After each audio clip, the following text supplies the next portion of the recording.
Hello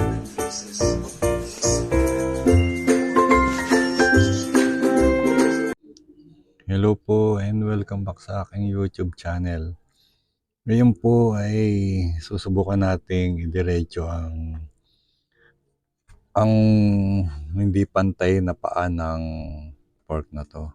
Ito po yung ating diniretso.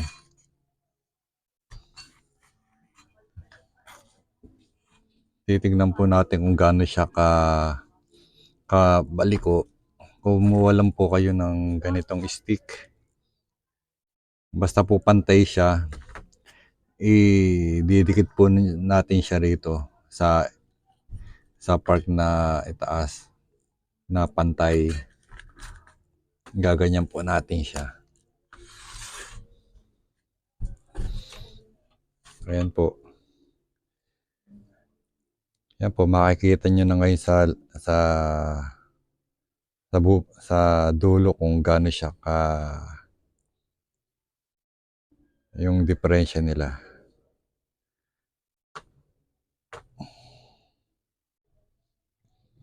Ito po sinum natin. Yan po, makikita nyo po nakausli yung kaliwang bahagi, kaliwang paa niya.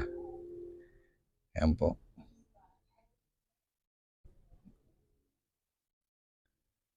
Hindi po talaga sila pantay. Ngayon po, susubukan po natin siyang idiretso. Ayan, umpisa na po natin. Ngayon po, gumawa po tayo ng sukatan niya kung pantay din ba ang kanyang paa. Nagguhit po tayo ng diretsong guhit, taas hanggang ibaba. Yan po, pantay po siya dyan. Ayan po, pababa. Pantay din siya dito. Yan, kung makikita po ninyo, hindi sila pantay. Nakapasok po ito. Kung atin po siyang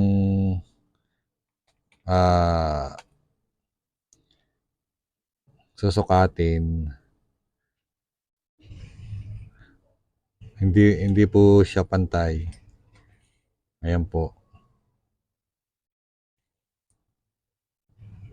Nakapasok po ito.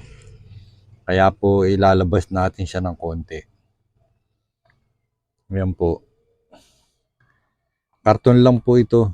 Ginuhitan natin. Dapat lang po diretso yung inyong pangguguhit. Ayan po. Gagawa na po tayo ng kanyang pagdidiretsuhan na bakal. Ngayon po dito po, bali pinas forward ko na rito yung upuan namin sa may labas. Binutasan ko para meron akong pinaka-base yung kokontra dun sa pork. Para pagka yung sinikwat ko na siya ng tubo, merong pipigil dun sa pork para umikot. Yan po, ginagrinder ko lang naman dito kaya pinas forward ko na.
Malabo lang to, Popsi.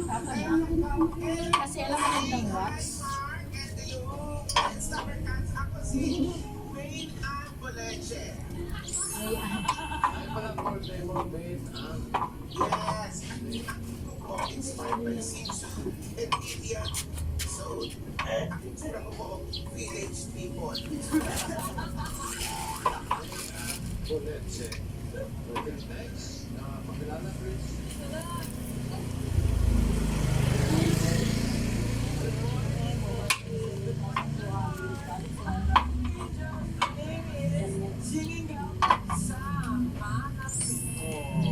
Sama.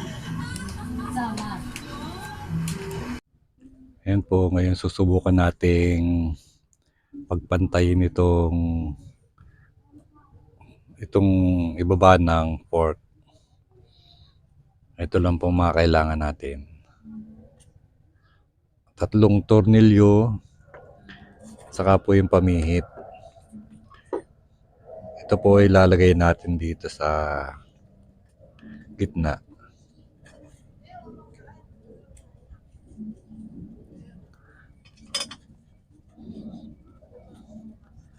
Para po secure siya.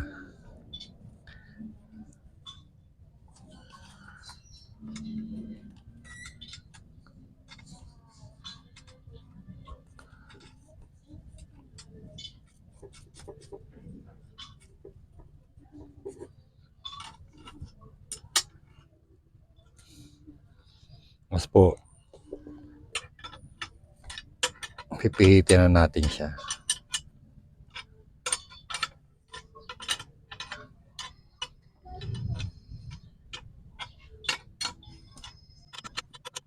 Yan po dito po sa part na to, fast forward ulit natin. Ibubuka lang naman natin yung ano niya, yung pinaka paa para magpantay.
Ayan po, ito na po siya.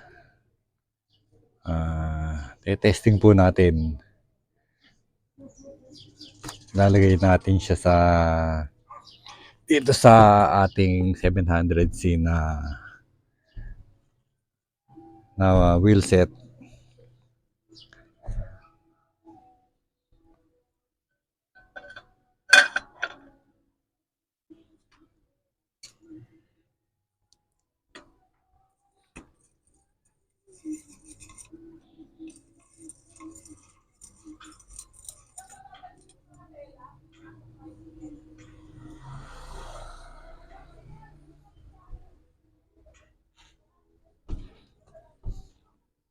Ayan na po siya. Nakagitna na siya.